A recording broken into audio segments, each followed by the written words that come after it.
The moment it landed and I stepped out of the airport, I could not believe myself that it was so cold here. It's like you come to paradise. If you say we meet at 7, it means we meet at 8. And then it's understood if you are late, no worries, chigarilu. You have always to blame traffic. I sometimes find myself a bridge between the two cultures so that I can connect. From a seasoned journalist in Pakistan's northwest to a development leader in Ethiopia, how does one career fuel the other? This is Muhammad Ali Khan on the AGI Podcast, sharing his story of curiosity, transition, and tangible impact. My work, I think it never goes down and it never dies. It also helps me a lot in my career in the Development Corporation. In the Development Corporation, you are part of the change. What are the preparations that you are actually undertaking in GIZ? When you practice journalism, of course, you contribute to the societal growth and all of that, but you don't see the impact immediately. There are a lot of potential, but not the world know about this. And I come back to you and I agree with you because of the narrative. You have a big diaspora, so the remittances, diaspora sense, it's one of the key contributor to our national GDP. Whereas the private sector is also not growing. If not growing, then you have a big time challenge. It's not the thing of the future. When we talk about AI, it has happened. What's next for Mr. Khan?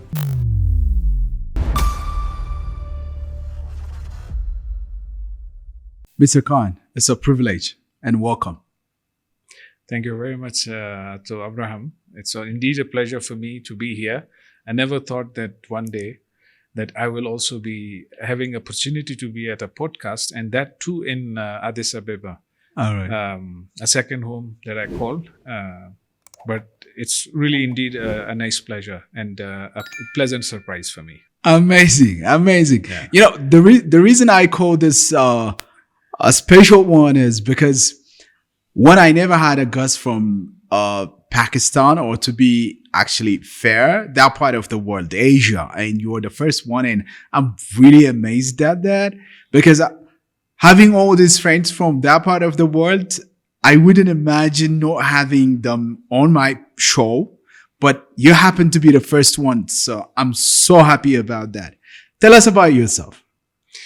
Yeah, well, my name is Muhammad Ali Khan, and as you mentioned also, I'm from Pakistan. I am born and raised in Peshawar, which is a town very close to the Afghan border. It's in northwest of Pakistan. The region itself, it's around 180 kilometers from the federal capital, Islamabad. I did my basic education all in Peshawar, and then of course had the opportunity to go abroad also for higher education, and also took different turns in life. I started as a journalist. Also, I did practice journalism for good 15 years. Wow. And then in 2011, I joined an international development corporation, and I was lucky enough that I got the chance to work and still to be part of the German Development Corporation. I work for GIZ, and that's what brought me also 5 years back to Ethiopia. So all in all, I'm 50 years old, but I feel like 15 years with 35 years of experience. Okay. Yeah. A journalist at heart, because I had this opportunity to talk to you about journalism and how it is being practiced in today's world. In Asia, in Africa, in the West, you had the chance to actually witness the practice of, people practicing journalism in all part of the world. How is it different from the practice of journalism in your part of the world? That means in Pakistan and Asia, that area of the world, and going to the US, which is the Western Africa. Is there any difference? Just give me a context of that. Yeah, to be honest, when you look at the theory, if you go to a journalism school or you go to a university, they all teach you the same content. Of course, the tactics is different. The new use of technology and the methods of the news gathering could be different. But the bottom line is the same. That speaks about ethics. It's about fairness. It's about impartiality. It's about the news that then comes a lot of sayings that things that powerful entities want to hide. Job of the journalist is to unearth them and then share with the audience or the readers or the listeners what is for them to know. So that is not an easy job in all its true sense. I feel that also because of the nature of the job, it's equally difficult when you have in countries where you have difficulties in expressing yourself. Then you have conflicts. In the conflicts, truth is always the first casualty. So you have one side telling the story, the other side also wants you to tell their story. So striking the balance. So journalism is not an easy thing. And I think I always say that I perhaps was not brave enough to continue with that. But I think when you compare, the basics are the same, but of course, when it is unfolded in the reality. So international media also, when you look at the recent past, has lost its credibility. In our region, you can also see that there are also very few sane voices in the media. And the symptoms that you have is the evolution of the social media, the alternate media. Rather, people are switching more to the alternate media than the conventional typical media, and that it's one of the reasons that many things, the censorship policies that exist all across. Only thing is that there are red lines, whether it's the media in the West or it's the media in the East. They have compromises to make. But only thing is that their nature is different. So I would not say that there's a lot of difference.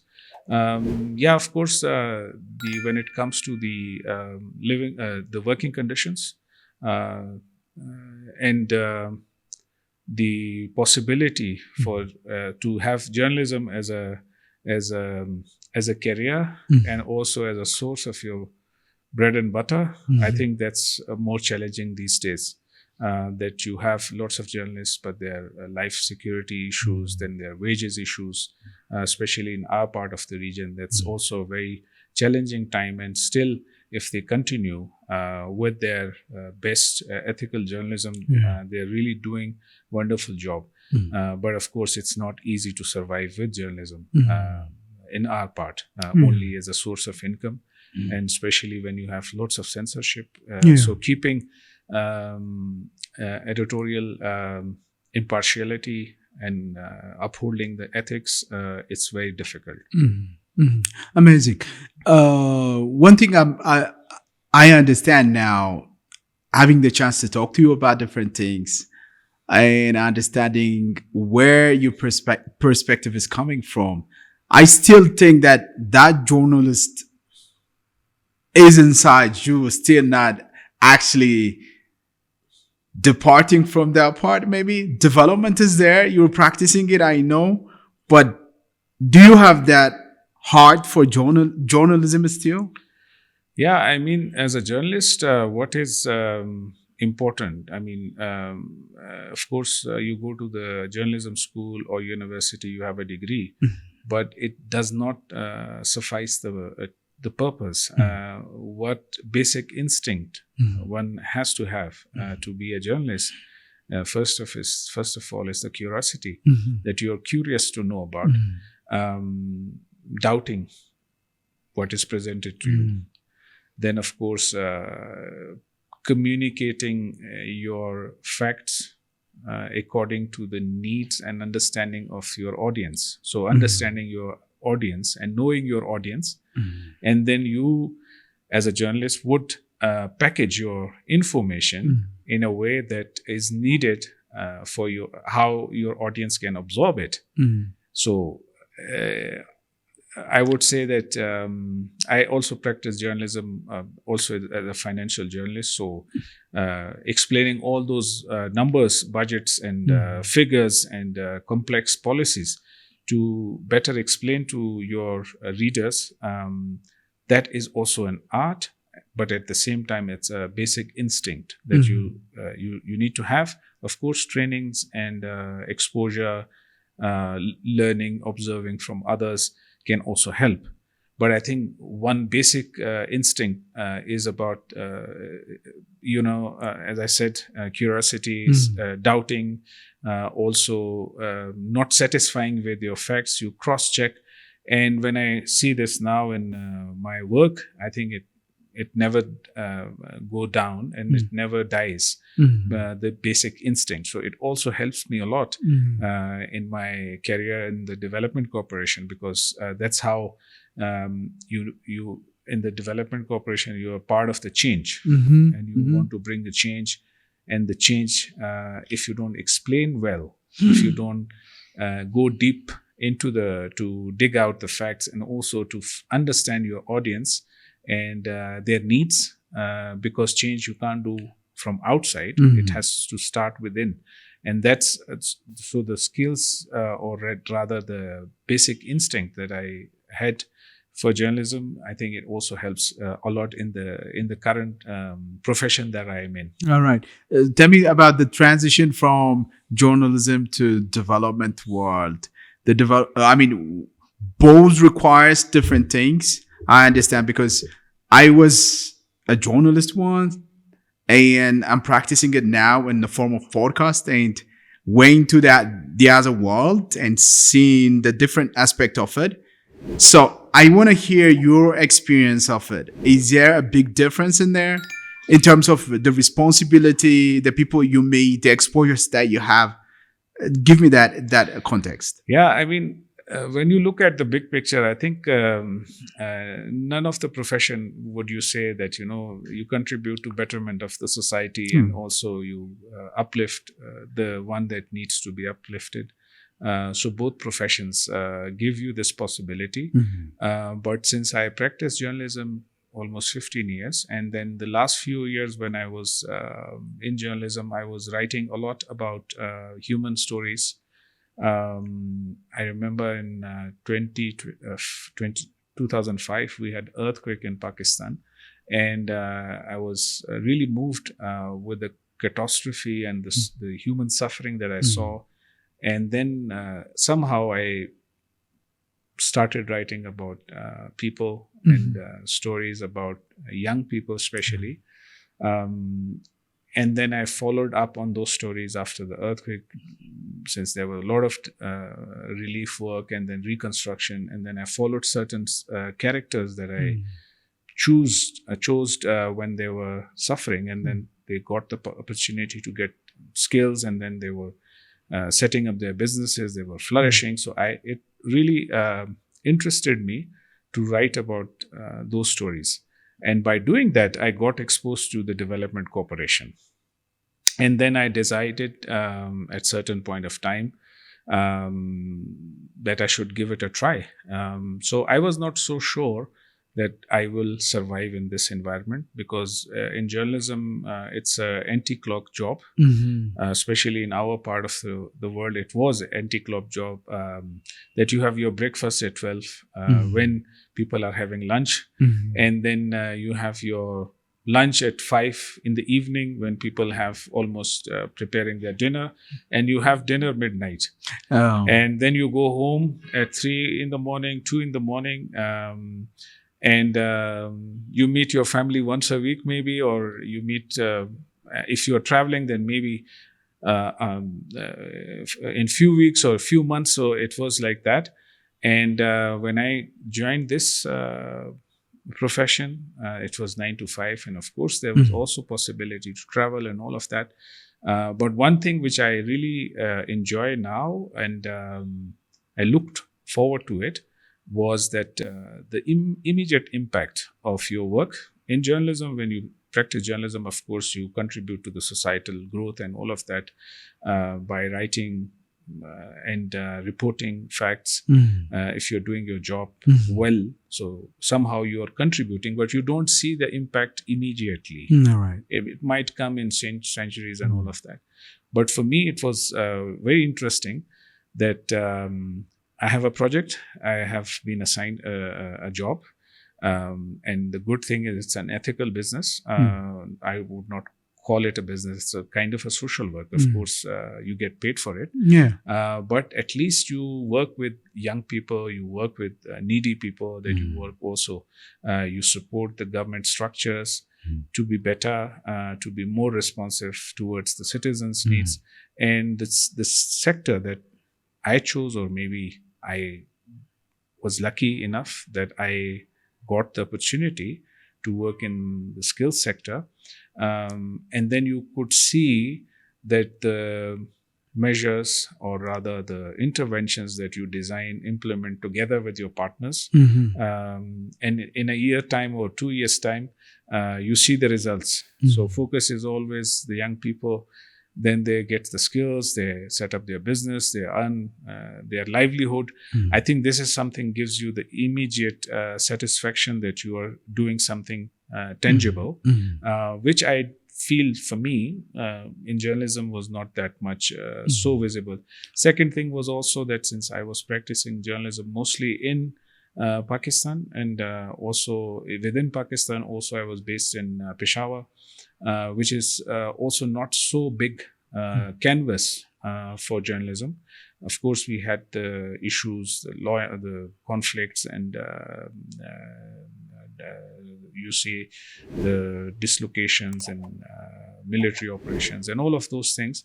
But then you also need to grow as a human being, and I am sort of a restless soul. I want to practice and experience many things. And so when I was switching over, I was at the peak of my career in journalism, and one of my teachers, I was a bit confused whether I should leave or I should continue. And he said, life is too short. One need to experience everything. Go ahead, and then if you don't like it, it's always there. You can come back. And it's been almost now 14 years. And in development cooperation? In the development cooperation. All right. Okay. Give me your insight of the development cooperation in relation to what it does, specifically the development cooperation that you are working for, what it does, and its contribution for the people of the country. And we're talking about Ethiopians here. So what do you think is a contribution that you made, or the development cooperation that you are working for made? Yeah, I mean, as you know that I work for GIZ, which is a German agency. It's owned by the German government, and also I'm lucky because I got the opportunity to be part of one of the oldest programs, which is focusing on improving the relevance and quality of the vocational training. So I came in 2020, March 2020, to Ethiopia. And this program specifically, I mean, a lot of people have contributed. It started in 2015, but even earlier there were programs which were pretty much laying the foundation for a system. So when I look back and I speak to my colleagues, especially our partners also, who have been in the system for long, they say without the German Development Corporation, the TVET sector or the skills vocational training system would have not been developed. In 2015, we had just 38 training centers, and now we have 1,600. So 500,000 young people, they go to the vocational training system in Ethiopia. So I think it has contributed a lot, not only in this sector, but in other sectors as well.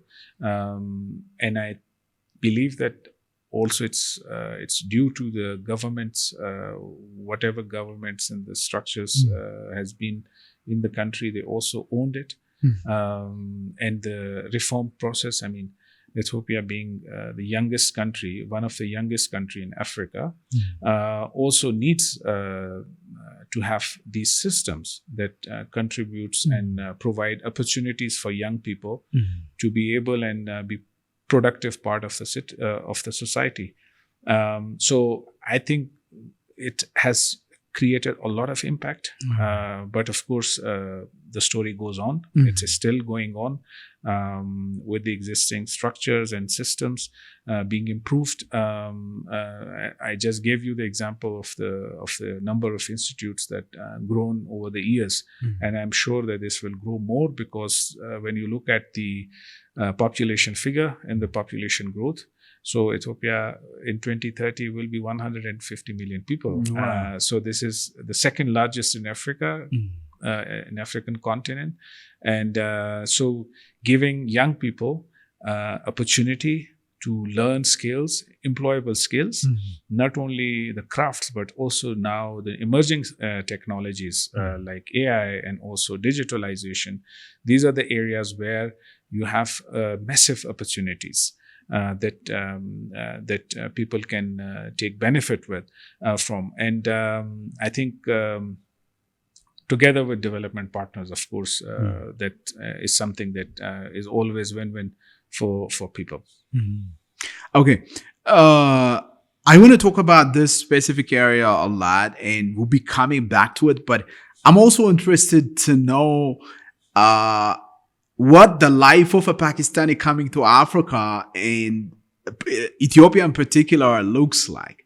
I just want to understand that world, the world of a guy from Pakistan who used to be a journalist coming to Ethiopia to practice in development cooperation. What does it look like? Yeah, to be honest, not many people in Pakistan, they know about Ethiopia. All right. What we know about,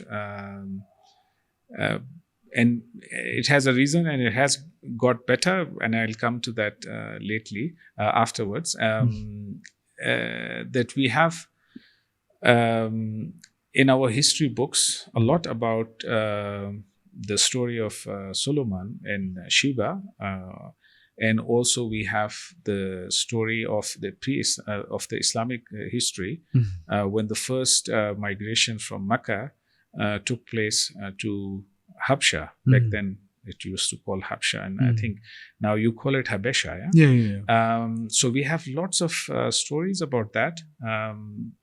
But then there was this famine in the 80s where this one famous picture.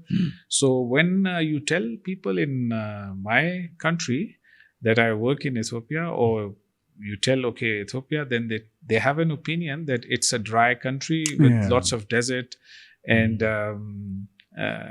people are hungry, and that's the image. Wow. Usually. And then they think that, okay, so Ethiopia is not a developing country, it's a least developed country.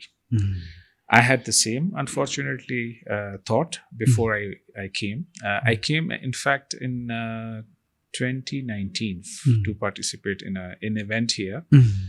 And I had the opinion, I had this image, but when I arrived, it was early morning, and when the plane was landing at Bole Airport, and I saw around lush green, and I was fascinated. And it was, I think, June, July, and June, July in Pakistan is extremely harsh weather, hot weather, where temperature can go to 48 degrees.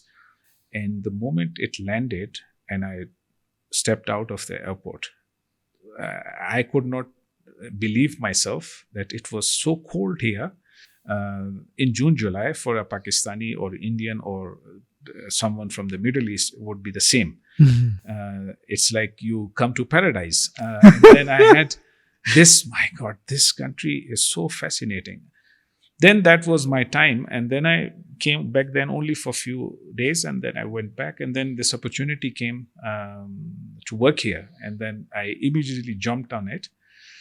And I slowly started understanding that how unique this country is. and how common values we have. Many commonalities. So we are the fifth largest country in the world in terms of population. You have about 73% young population. We have the same. So our population pyramid is the same. We also have 2 million people, young people, entering the job market every year. You have the same. Meaning that the population growth is the same. Then when I looked at the cultural aspects, we also live in a joint family system to a greater extent, which is diminishing with the more urbanization. And I think it's diminishing also here in urban setting, not in the rural setting. So you have big families. We also have big families. I have the opportunities to be part of the weddings. And I can tell you, same weddings, we also have the similar culture where the family, friends, they gather. You have the same the same music, not the same, but you have love for music, folk music. We also have the same. When it comes to food, I think it's not so far. Of course, we don't have injera, but we have chapati and naan. But we are also a meat-loving country, and here also it's all about meat. Then when I see the ethnic diversity, we also have very much ethnic diversity. We have more than 80 languages that are spoken, but of course we have one national language which is called Urdu. Here you have the Amharic, but then every region has its own language. So we also have the similar structure. What I also really am fascinated about Ethiopia is that the religious diversity that you have, that I have not seen anywhere else. You have intermarriages across religion. This is never a question, which is not practiced in many other countries. Also, I don't see the divide on religious level. That also makes it a really diverse country and integrated country. So every day for me is a new day. I learn a lot about the culture, and that's why it went by like 5 years, and I'm still feeling that I'm new. But of course, to summarize it, the weather, of course, the people, the food, and of course, you have also a pride being an Ethiopian. That's something also is really interesting for me. To see it from that way, because usually in Africa there's perception that people are discontent. Of course, discontent exists everywhere, but being Ethiopian, you are very proud, and that also makes it because of Pakistanis. If you also speak to them, they're also very proud. So that also makes it very common for me to understand. The other thing is that since I work in an international setting with a German organization, of course, it has the German values, and of course, I have a lot of exposure. So I sometimes find myself a bridge between the two culture because I understand very well my Ethiopian colleagues when I have things to explain to my German colleague, for example, sometimes, because I can connect. In our culture also, we take care of a lot about relations. I might be upset about things, but I will not say anything. Rather, I'll keep it inside me. And I think you have the same cultural, not being straightforward. So not coming to the straight point, but rather you take a really long route to come to the point. Beating around the bush. So this is also very common in our culture. Another thing which is also not a good thing, but of course, attribute towards punctuality. So I think that's also another common thing. If you say we meet at 7, it means we meet at 8. And then it's understood if you are late, no worries, chigarilam. You have always to blame traffic, you have to blame roadblock or something happens. In our culture, we also do the same. Wow. So I think we struggle a lot with time management. This is also something that sometimes with someone with the Western ideas about importance of the punctuality and time management, I think that also makes us similar. That's why I feel at home sometimes that I don't miss much about those things. Yeah. All right. So it's really interesting talking about the similarities and the differences between our cultures, how we practice things in Ethiopia and Pakistan as well. But one point that you made around the beginning of this question was the perception you had, or the perception the people of Pakistan had of Ethiopia, was that of the problem that we had long time ago. I don't remember anything about it. Absolutely. My father don't remember anything about it. But apparently, people in the other part of the world have this image that Ethiopia is a country where people don't have food to eat, or they don't have enough things to actually sustain their lives.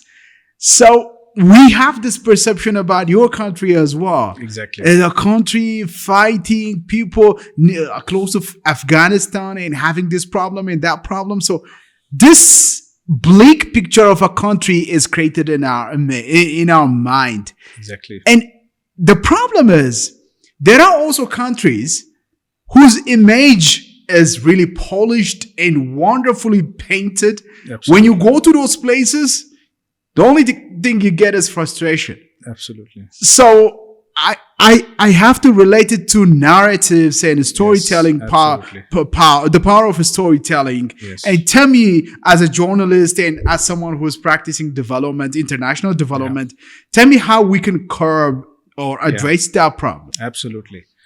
It's a very good point, and you're 100% correct. I mean, when I was there in my country, or still I have my roots there, whenever someone from abroad would come, they would tell you the same, what I'm telling you, or what you described very nicely, that it's a country where women are in this house and then everything is dry and there's shooting around and there's always every second day a bomb blast, but this is not the case. Islamabad is one of the beautiful capitals in the world. It's lush green, it's surrounded by hills, and I can tell you same for Addis. I would say that Addis is in many ways far developed than Islamabad when it comes to your corridors, which is recent development. It's an international city by many facets, that you have multicultural, nationality people living in this country, especially in this city. It's the capital of Africa. That makes it also very much special. The urban life here, and also the diversity in the rural setting. Even you go to the region, the beauty and the nature that not many people are aware of. And I can speak same for Pakistan. We have the 7th highest peaks in the world. Wow. We have oceans. We have the world's only deep sea port. We have deserts.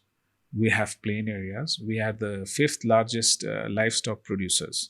We have the 7th largest cotton producers. So there are a lot of potential, but not the world know about this. And I come back to and I agree with you because of the narrative, how the narrative is shaped.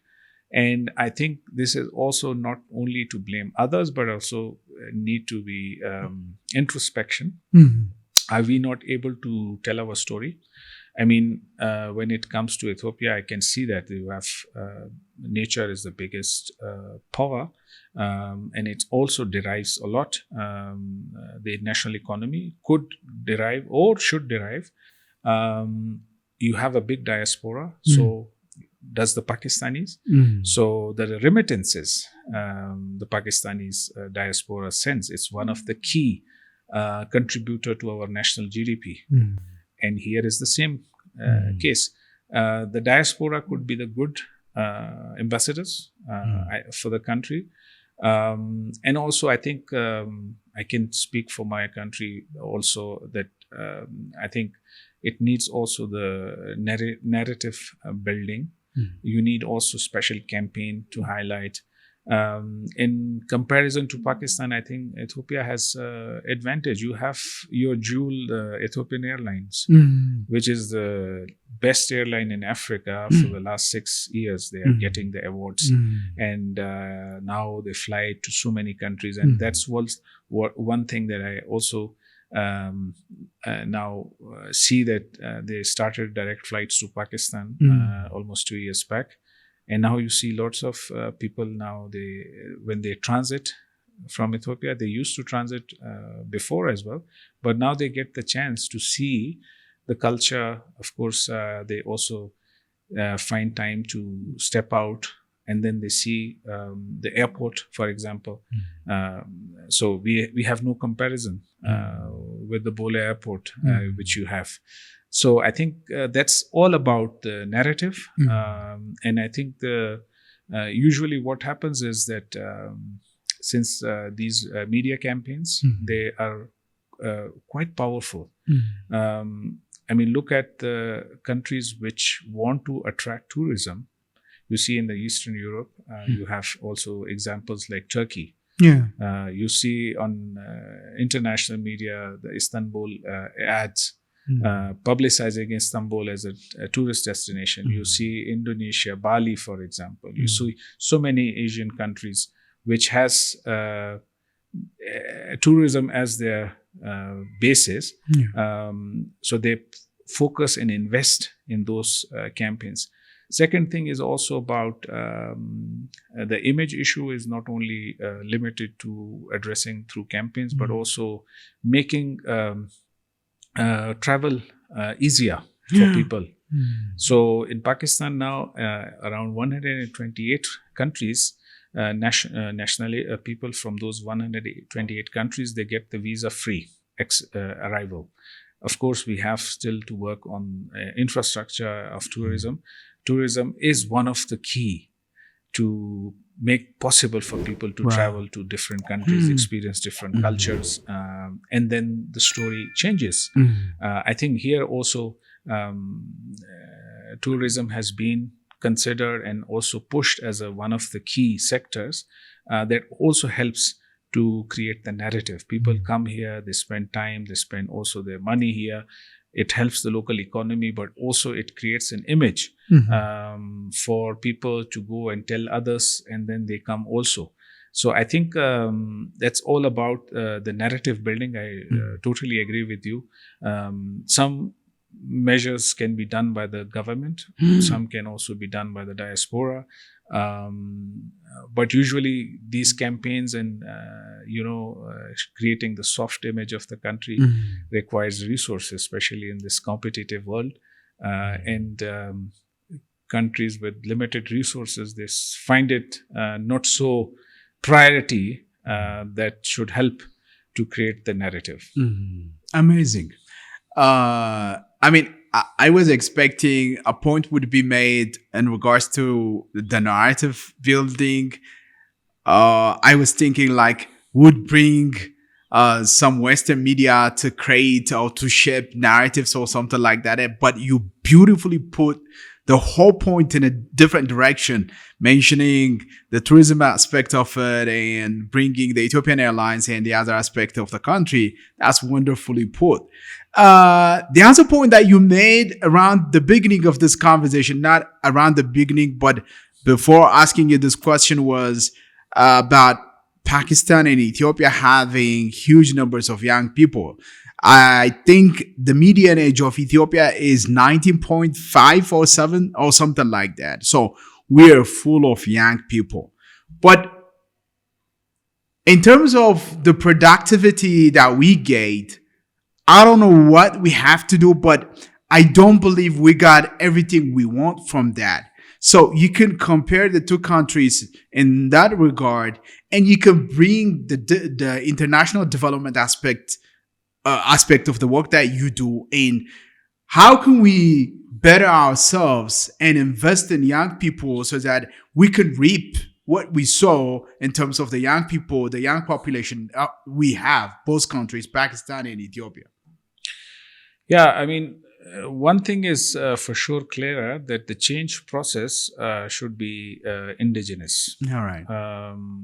And I think the reforms needed since the societies evolve, demography changes, and so are the challenges, especially young people. On the one hand, it's a big opportunity. It could be a demographic dividend, but at the same time, it's a big social problem also. So if you don't give the young people a possibility to either be employed or have some sustainable income, to be a productive citizen of the society, then of course they will get involved in non-productive activities. So development cooperation, I believe that it helps to show you a window of opportunity. And of course, within the country, the country itself needs to take the lead. We have examples of change and the success stories. For example, Malaysia. They changed the vocational training system within 20 years' time. So the Prime Minister was fully dedicated there, and he used to focus specially on vocational training, and they changed it in 20 years' time. Now, Malaysia is one of the tech country where they produce microchips and also automobile and all the tech products they produce. So that's why the professions are changing, occupations are changing, especially with the after the industry 4.0, but now it's the AI age of the AI. So until and unless within own countries we change and make education and meaningful education as a priority, I see in Pakistan and also see here, you see a lot of people with multiple master's degrees, but they are jobless. They don't have jobs. They want to be a white collar, to have a white collar job, but there are not many jobs.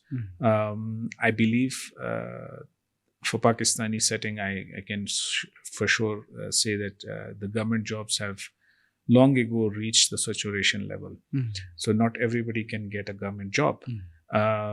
Whereas the private sector is also not growing. If not growing, then you have a big time challenge. So what else could be done?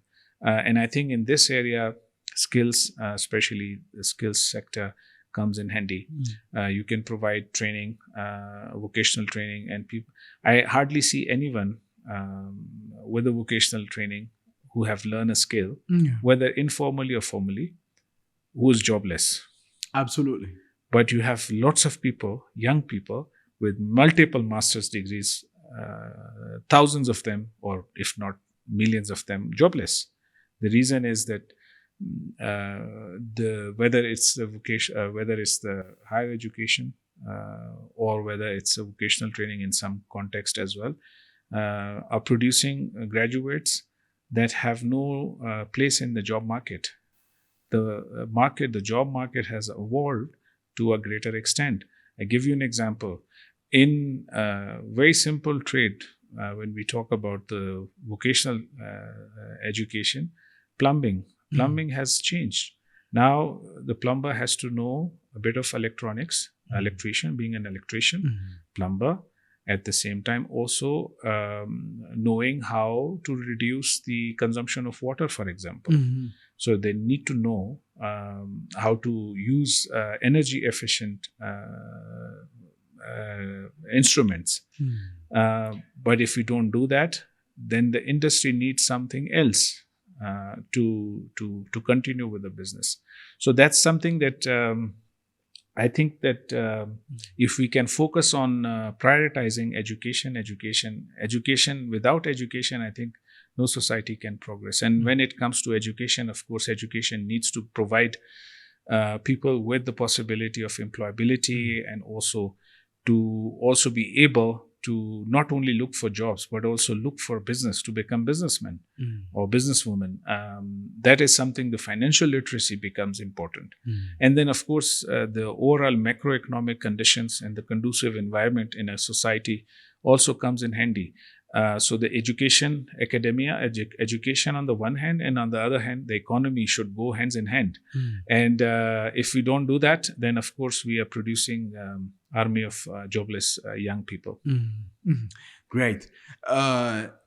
One of the fascinations of mine, I'm a very curious person. I like to know about the world and how people move around the world, actually achieving a lot. And I am a living witness that people, especially young people from the Pakistan, India, or countries that you mentioned earlier, like Malaysia, going to other places, for example, the US, UK, and other developed countries, I see them thriving.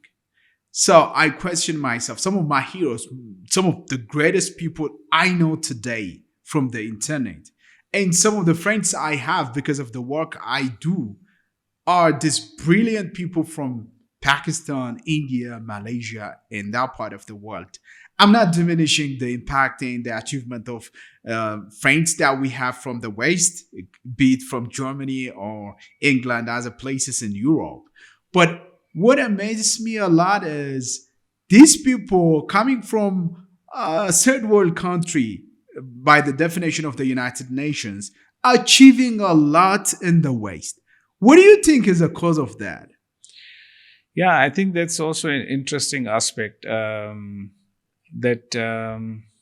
think it also, I'm not saying that, humans are same everywhere. It's just a matter of opportunities and the basic system of education. We talked about also when I compare Ethiopia with my country, of course, we also have a big diaspora. As I mentioned, this year we got around 30 billion USD only in remittances sent by the Pakistanis working abroad. The reason is also that when your diaspora grows, that also opens up opportunity for people living in the country, because then they get to know about the education possibilities. They go abroad, they get higher education qualification, and some they absorb in the international job market, and some they go back to their families, and then they also are qualified. And then you have the private sector, which provides opportunity for those young people, highly qualified people. And also, I think in our setting, since we were the British colony, so that was another unintended positive, rather, outcome. There are not so many positive outcomes of being colony, but this was one that we got early on, the exposure to the British education system. So the Cambridge system is also very much in our education system, which also leads to a lot of class-based development, that those who cannot afford, they go to the public schools, and the public schools quality is always a question mark. And those who can afford, they go to the Cambridge schools or international schools. Then these kids, they go abroad for higher education, of course, and then they get more opportunities.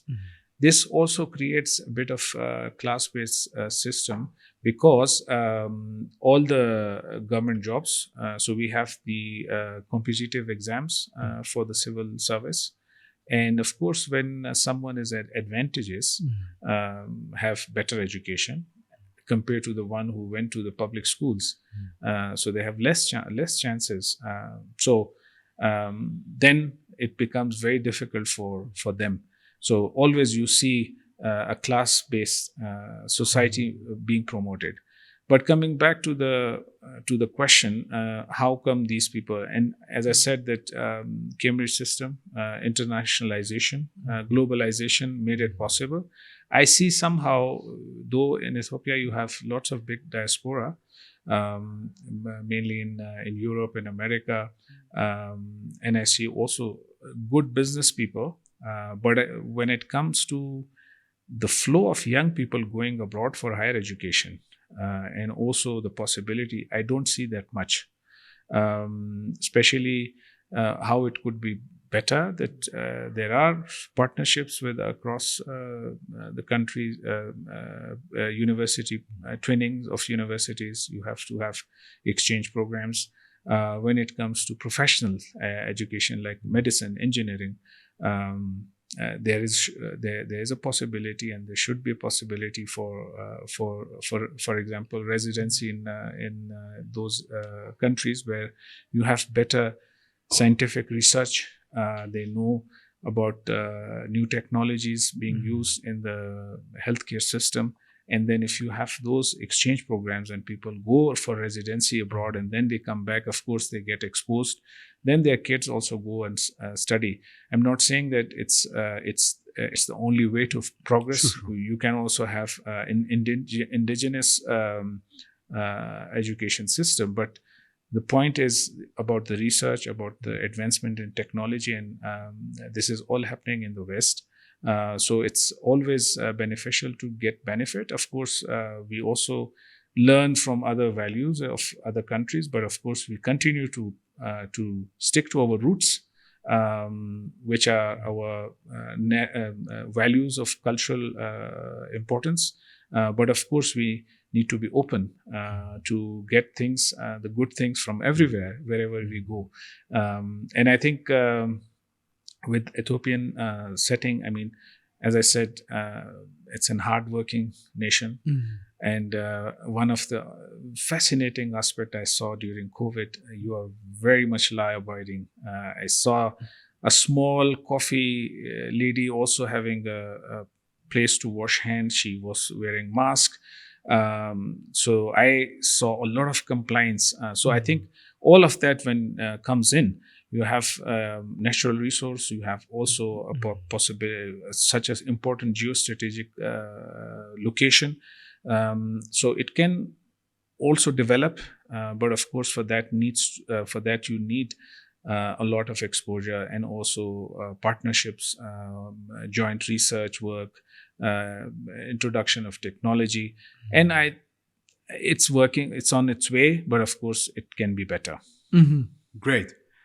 Of course, we cannot compare the development of countries like India or others with an African country, but there are aspects that we can talk about and compare those aspects. But one thing really amazes me when I think of these countries, and especially whenever I travel to Asia, there are these peculiarities that amaze me. And I still wonder about those aspects of the lives of the people living in there. Do you have anything like that in Ethiopia? Something that really amazed you and keep you intrigued? Yeah, I mean, as I said, that being an outsider, you have better observation. Yeah. When you are coming from outside. And, this communal setting that you have. When you go to, especially it starts with your importance towards food, and the way you eat food. Very communal. You have a big tray which is shared by 5 people, and in some cases we also have, what do you call it, brush, when you put the gursha. We also have this in our culture. Wow. But in the villages. So it also fascinates me that how strong bonding people have, especially when it comes to communal things. I have the possibility, and I had the opportunity to be on Muscal, on also Timkat, all of those events, and I get invited to my friends' places, and then how the families get together. They call their friends, they visit from door to door during those occasions. These are the things that always fascinates me. And sometimes it reminds me of my cultural heritage also there, because we also have Eid, for example, and then we also do the same rituals. delivery is a little bit different, but you also have a big population, Muslim population. Same culture is shared. So I really get inspired. Other thing which also is important for me here, the diversity. When it comes to culture, people are practicing across religion here. So I know many people who are fasting when they're fasting days. I mean, you have a lot of fasting days, not necessarily for religious, but because of the community they're in, they would follow. You have cross marriages, and they follow or be empathetic to each other. That also really fascinates me at times. Great. I'm gonna take you to some other place, but I want you to be in that state of mind, but see the development world. And you are in Ethiopia, but you're still in that development cooperation. You have to deliver some of the things as a leader in this development cooperation. What do you think is the one thing that you want to practice in Ethiopia, you want to implement in Ethiopia, but could not implement, and you wish that there could be another way that you would get around to implementing it? I mean, any job or profession you are in, of course, we have our own ideals, our own values. Then we also have the organizations that we work in, the values of those organizations, and some strategic objectives. And sometimes we are disappointed, and sometimes we are challenged. But to be honest, when I came in 2020, I came at the peak. I came in the COVID hit. So I didn't have the possibility to travel much or to get interacted with different people. But of course, there was a pause, and then, but slowly, I got to know the structure, the system. To be honest, I never felt challenged, or rather say, never felt handicapped. The things that I want to contribute to, and there is no willingness from across the side, because we work in development cooperation. It's a cooperation. It's the Ethiopian government and also the stakeholders who have to take the lead and ownership. And then our role is to cooperate and to facilitate, to bring international expertise, to make sure that the ambitions and the priorities and the goals and the vision you have, that you achieve. I never felt challenged, or rather disappointed, or rather disgruntled. Never. In Ethiopia, surprisingly, I had my challenges in Pakistan in the same setting, but here I didn't have any. One thing which I feel sometimes could be better, and we are working on that there are too many development partners, and there are too many ideas which can be streamlined, which could be brought towards a common goal. And I think this is something the government can do better, especially when we talk about skills. I mean, you're part of the Ministry of Labor and Skill, and we are trying now to do that. That's one area that I feel that it could be really better if we can channel all those support systems and initiatives towards a common goal. And that can be done only by the government and also by the national stakeholders. Other areas which I feel, especially the work that I'm part of, that the private sector could be more vibrant. I see structural issues also, but I think also the framework conditions for businesses, which is now being addressed with the reform processes, with the market liberalization, which we see a lot, especially in the banking sector, when it comes to liquidity, when it comes to working capital, when it comes to reforms in the custom structure, the regulations. But the private sector also need to have many options, and the corporatization of the business sector is also very important for the growth. We have a lot of businesses, but very few of the companies, they have proper structures, like the board of directors, for example.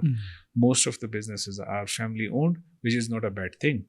But to bring in professional corporate culture to the businesses, I think that was also something that I feel sometimes that if we don't have this, then all of those efforts will not bear the results that we intend for. Okay. Mr. Khan, you are a program manager at GIZ. In Ethiopia, when you hear the name GIZ or UNDP or any of the UN agencies or embassy, people have an idea. They form an idea that you are this guy who's getting paid a lot of money and your job is fancy. So whatever you want, you can achieve. Is that true? Yeah, I mean, this is a worldwide phenomena. It's not only limited to Ethiopia. I think everywhere when you have development cooperation, these questions are being raised, and to an extent, also yes, this can be the other way around, because when you bring in the international expertise, of course, it costs. And you have to understand also the cultural context and the quality of life people have abroad, and they want to work here, leaving their families behind. I'm not justifying that they should not, why they are highly paid, but they also have many lives to live, which also needs resources. I believe that I think there is a lot of criticism on development cooperation, and many things can be better. But again, the question goes back, how within the recipient country we can align and also make use of the development aid which comes in the country. And this can only be done when the national stakeholder take ownership, and it is considered as a joint responsibility and shared responsibility. Then it could be achieved. But of course, this criticism is always there.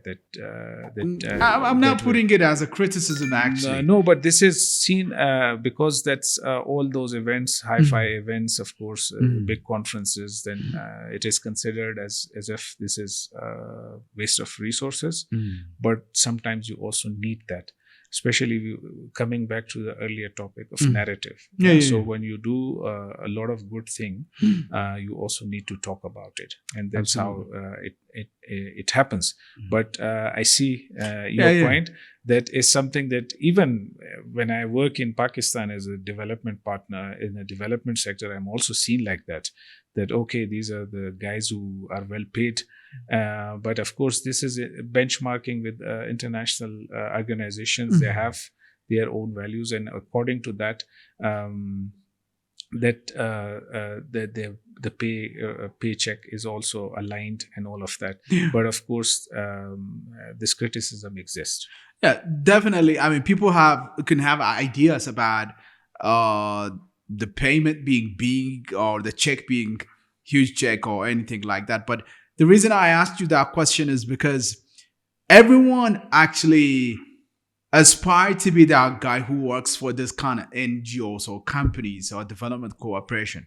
So I was raising it because I wanted to know if you could advise people to go to this development cooperation works. Is that something that you advise them to go? I think I personally feel that if someone gets an opportunity, definitely. The reason is that working with these organizations, especially in development cooperation, you learn a lot. And you learn a lot about the new methods, about the new policies, about the new way of doing things. And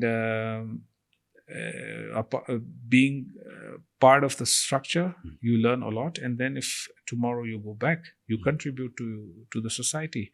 That's why within the government structure also you see a lot of your colleagues who would work for the international organizations. After 4 or 5 years, they will come back and they bring wealth of experience. that contributes a lot to shape and contribute to the overall objectives of an organization. And I've seen this a lot in Pakistan as well, that people who went out, then they came back, and then there's a learning that also contribute. Just imagine, I mean, if you work for an international agency and then you work for 3-4 years, then you go back being at the ministry, looked at the strategic partnerships.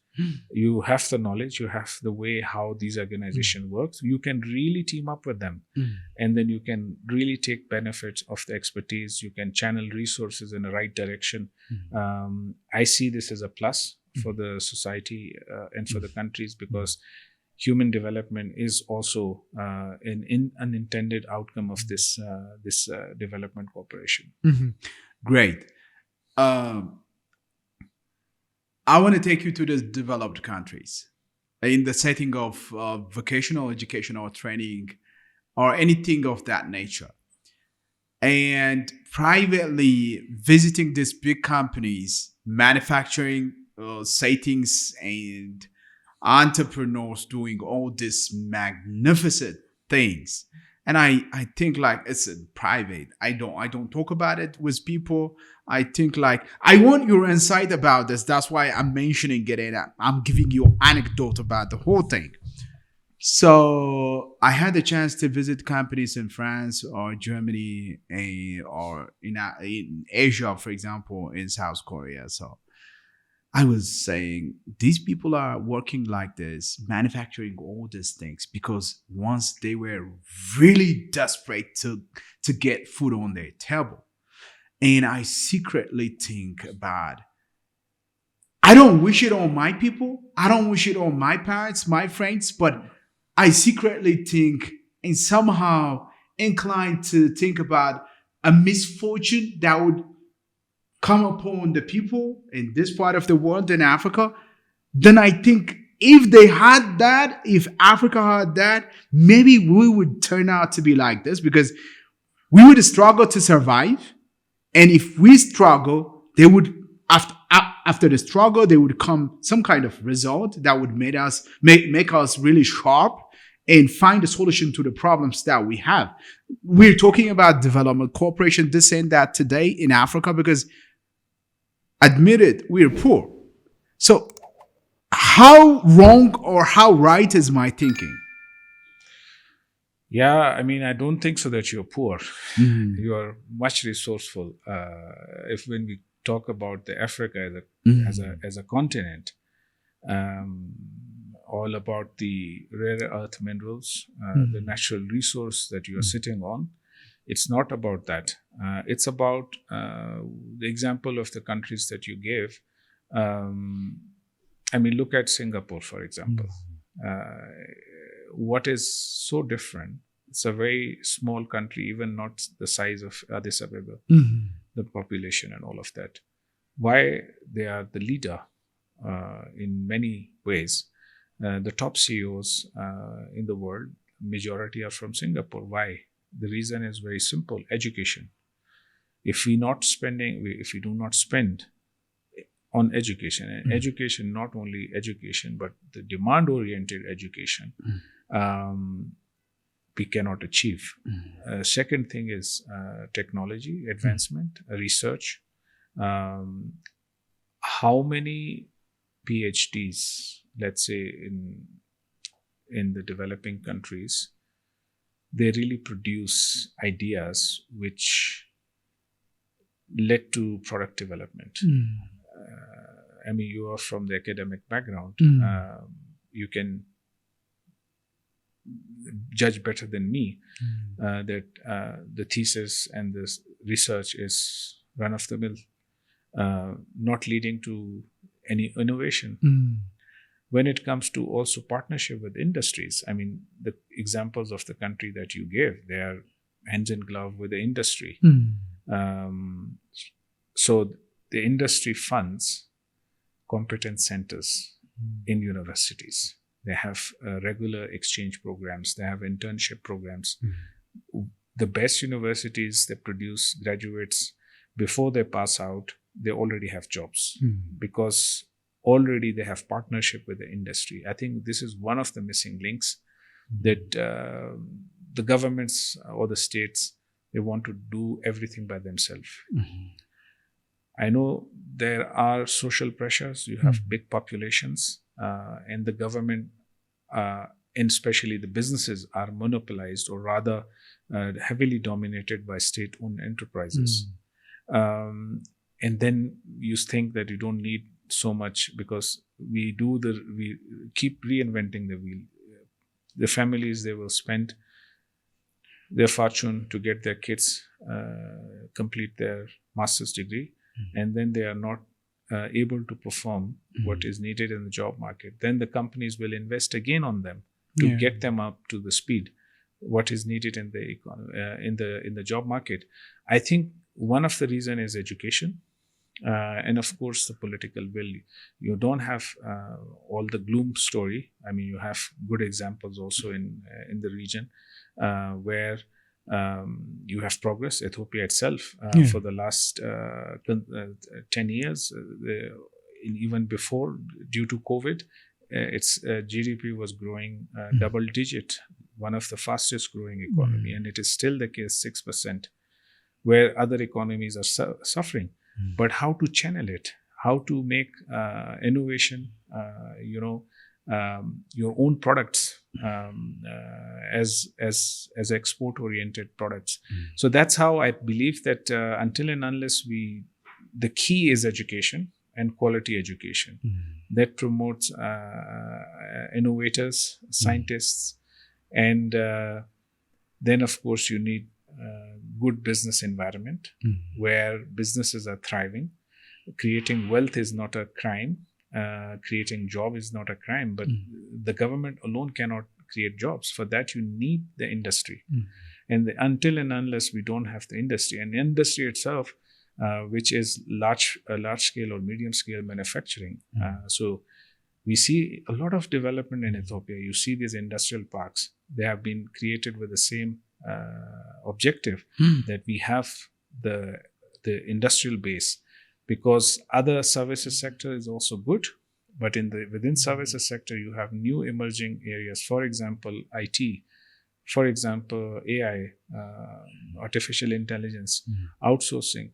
So these are the areas where the focus. If you have the focus, of course you will reach that goal to be a middle income country, or then as a developed country one day. Okay. I'm so glad you mentioned AI at the end of this answer that you're giving. My question was about that, and I'm going to integrate it with some other things.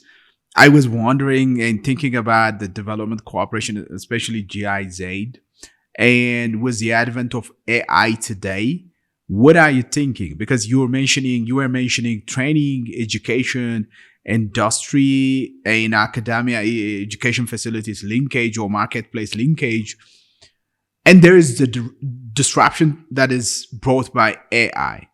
What are the works, or what are the preparations that you are actually undertaking in GIZ? Yeah, I mean, when it comes to the area that I'm responsible for, especially vocational training, and it's not the thing of the future. When we talk about AI, has happened. It is no more of the future thing. And we see even in Ethiopian context, the use of AI more and more. When you log into to book your ticket with the Ethiopian airline, a window pops up that I'm your agent. Do you need my help? And then you get in and you think that this is someone sitting at the back end. No, it's AI. So we are using it in Ethiopia already. So the economy, then you have the banking structure, for example. So when you have 2 times wrong PIN, the 3rd time it blocks your account. This is AI. So it's already happening. Now, how do we bring it to the education, or rather purely to the technical and vocational education system? Of course, we have a long way to go, Mhm. but when there is a crisis, there is also an opportunity. Mhm. So during COVID time, I think we saw an opportunity when everything was closed down. And I remember that the goal was to keep at least the teaching and learning processes going. Mhm. So how do we do that? So we thought about then online learning, and how do we do that best? So we started with something from the scratch. Mhm. So at one of the leading vocational training centers, we started with digital content development, Mhm. and of course it got better and better with the passage of time. Now we have a learning management system at the Federal Technical Vocational Training Institute, which is also offering master's degree programs. And now the ideas about blended learning programs, where the student learn by itself with an AI tool. Of course, we are yet not there, but we have lots of materials and tools that can be mainstream. There are some pilot initiatives here and there where the self-guided learning can take place. At university level, they are happening. But how to bring it to the TVET sector or the vocational training and education sector, this is work in progress. We have now in Ethiopia trained trainers who can produce digital content, who can also teach about AI and how AI is shaping our everyday life. And I tell you that in years to come, without AI or without internet, it's a basic necessity. As much as we have like food, we cannot operate. Your banking system, your entire transport mobility sector, so education is pretty much linked to the economy and the way we live our lives. This without AI is not possible. And the best thing would be to invest in this. And Ethiopia has the AI policy, how to mainstream the AI. We also see a lot of push from the government. And equally, the Development Corporation also is digitalization as a key area, because that's how the rest of the world is operating. So when we have to have a competitive economy, we have to focus on AI, and AI by itself cannot work until and unless it is addressed in education system and also in the vocational training system. Great. This is my final question. I'm enjoying the whole thing. I wasn't expecting that we would be talking about all these deep things about international experience of a person coming from Pakistan and traveling to Ethiopia, working in Ethiopia, and all the other things that we touched. But I just want to know, understanding who you are now, a bit of who you are now.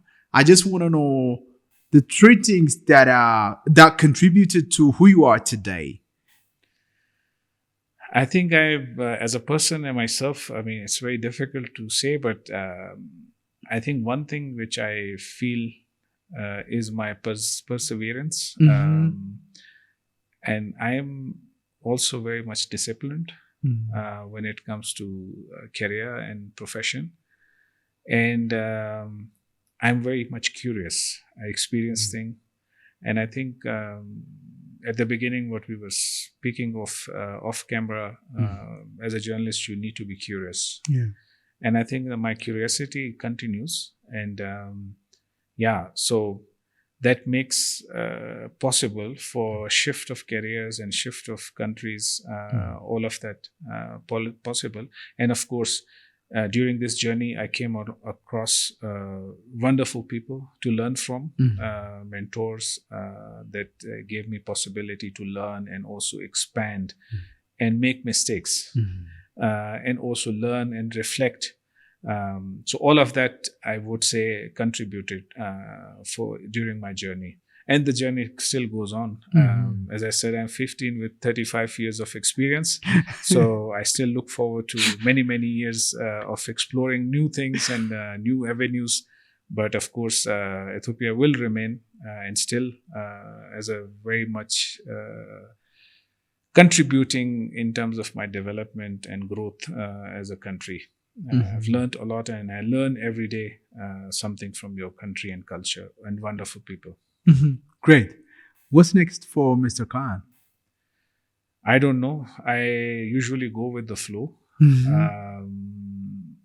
What I'm doing, I really enjoy. I never had an opportunity, a moment in my life, in whatever career or organization I was, that I feel fatigued or rather not enjoying it.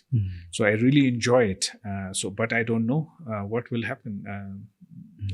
I feel maybe someday I will be a farmer. That's something I still want to do. You'll be a farmer? A farmer, yeah. That's strange. Exactly. But I don't know. But so far, I'm really enjoying it. And I'm very happy that I'm part of the story.